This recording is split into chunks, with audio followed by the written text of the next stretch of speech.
विष्णू त्या दिवशी मी ना शिवनेरी गेले, शिवनेरी किल्ल्यावर जबरदस्त आहे. म्हणजे थंय गेल्यावर ना तुका ते तेव्हाचे प्रसंग एवढ्या आठवतात. म्हणजे ना लोक सगळीकडे फिरत होते. बरोबर. अकडे जा, हय बघ ह्या मंदिर कसला हा, ही कोठडी खायची हा, धान्याचा कोटा खायचा सगळं.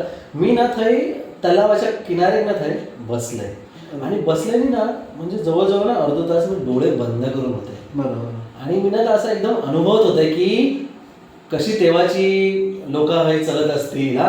शिवाजी महाराजांचे घोडे म्हणजे घोडे किंवा आणि त्यांचे जे सैन्य ते कसे फिरत असतील असं मी एकदम अनुभवत होते. त्याच्यानंतर बरोबर वर ज्या ठिकाणी शिवाजी महाराजांचा जन्म झाला ना बरोबर. त्या थळे गेल्यावर असा वाटला ना की अरे हा यार होय म्हणजे आपण अशा ठिकाणी गेला.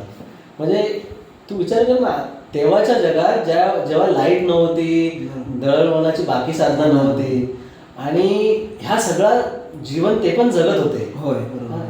आणि तेव्हाच्यात नाही आताच्यात किती बदल झाला ना. आणि ते फक्त आपण ना नुसते विचार हे बसूनच करू शकता.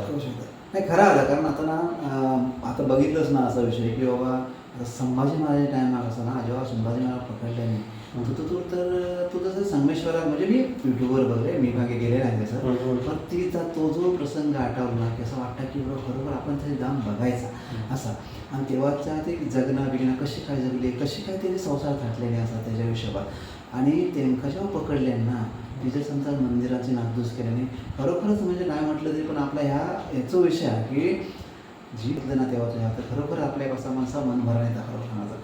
तर तेव्हाचा तेव्हाचे जगले आहेत ना त्या विषयात बघलंच तर खरोखर असे म्हणजे त्या दोन असे म्हणजे मला असं वाटलं की त्या याच्यात लिहूया काहीतरी आपण असा तेव्हाचं बदल असो कसं काय हे केले असतात काय कविता लिहिलं. हां तसे आपण एक दोन शब्द असं म्हणजे एक ओळी लिहूनचा विचार केला बघूया तरी म्हटलं लिहून काय विषय काय तर तेव्हाची जी जीवनशैली होती माणसांची आणि आताची जीवनशैली ह्या याच्यात थोडासा म्हणजे एक छोटीशी आपण लिहिण्याचा प्रयत्न केला. तर तो तुका मी जरासो वाचून दाखवते. तर त्या माझे आता लिहिलेलं कविता त्या कवितेचं नाव हा बदल. ओके. हा म्हणजे तेव्हाचं हो आणि आताचं हो तेव्हाचं काळ आताचं काळ त्याच्याबद्दल एक बदल म्हणून एक कविता लिहिली आहे. तर नाव बदल हा असं. ओके. तर सुरुवात बघ कशी हा. मशालीच्या उजेडात संसार आपलं थाटल्याने, मशालीच्या उजेडात संसार आपलं थाटल्याने देवाणघेवाणीच्या स्वरूपात पैसो नाही वस्तू एकमेकांना वाटल्याने. काय विचारलं रे. हा म्हणजे आता बघ तू तेव्हाचा तर आपण बघ विचार बघलाच ना तर कसं बघ पैसो वस्तू पोस्तू देत होते बरोबर आणि ते तसे जगत होते बरोबर ना विषय. आता आपल्याकडे पैसे दिला बरोबर विषय. मग तेव्हा देवाणघेवाणीचं साधन काय तर वस्तू एकमेकात वाटायची समानता विषय. त्याचे तसं एक ह्या संदर्भात तर आता बघ कसा मशालीच्या उजेडात संसार आपलं थाटल्याने देवाणघेवाणीच्या स्वरूपात पैसो नाही वस्तू एकमेकांका वाटल्याने बरोबर. तेव्हा गोरगरिबाच्या झोळीत आज हा तर उद्या काय नाही. गोरगरिबाच्या झोळीत आज हा तर उद्या काय नाही पण चेहऱ्यावर होतो उजाड पोटात मात्र काय नाही. हो म्हणजे पोट भरलं तर भरला नाही तर काय नाही पण दाखवीत नव्हते समजा विषय किंवा माझ्याकडे काय नाही ह्या विषयाचा. पण ते खरोखर त्यांचा आनंद हे होतो असो असो. मग त्याचं ते कसे ओळखले ना की गोरगरिबाच्या झोळीत आज हा तर उद्या काय नाही हा असो विषय. तर पण चेहऱ्यावर होतो उजाळो पोटात मात्र काय बरोबर. जात पात लिंगभेद करताना माणूस नाही कधी दिसायचो. जात पात लिंगभेद करताना माणूस नाही कधी दिसायचो. एकमेकाच्या संकटात तोंड देव दांडो घेऊन उभं राहायचं असं. शिवाजी महाराजांच्या साम्राज्यात सर्व जातीचे सगळे लोक होते म्हणजे त्याने कधी भेदभाव केलेला आहे ना. मग तेव्हाची लोक इथे तशीच ही होती. हा असं कोण कोणाचा ह्या विषय नाही फक्त आपला या जीवन जगतात चालायचं असं कोणाचा अशी भानगडी नाही का विषय नसायचं. म्हणजे एक वेळ आपला विचार केला तर तेव्हाचा विषय. तर हां आता पुढचा विषय कसं बघ. आता वर्षा मागून वर्षा सरत गेली नवो इतिहास घडू नवी पिढी जन्माली बरोबर.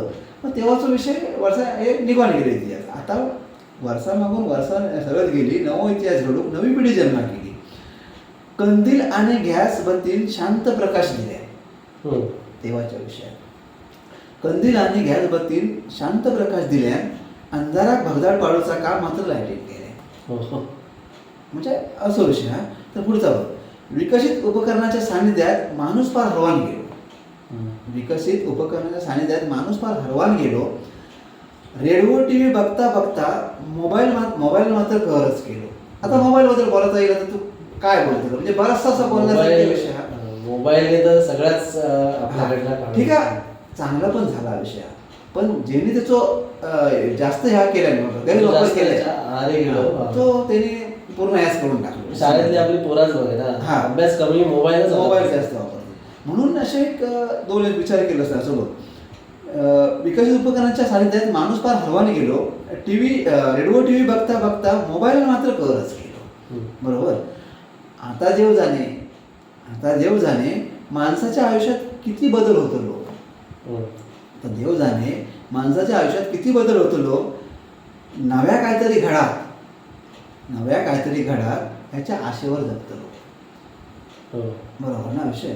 म्हणजे ही एक थोडीशी तुटकी वेळ लिहून आहे. म्हणजे तुझ्या या पुऱ्या कवितेत असा दिसता की पहिलो जो होतो आणि जमाना होतो, जी जीवनशैली होती आणि आता ह्याच्यात लय फरक झाला. आणि आता आपण या स्टेजला आजच्या जीवनात पण असं म्हणतात की पुढे अजून काय होईल, पुढच्या 2 वर्षात 5 वर्षात काय होईल. आणि मे बी आपल्या हातात असो मोबाईल पण नसत, काहीतरी असा हाताच्या तळव्यावरच येऊ शकतो.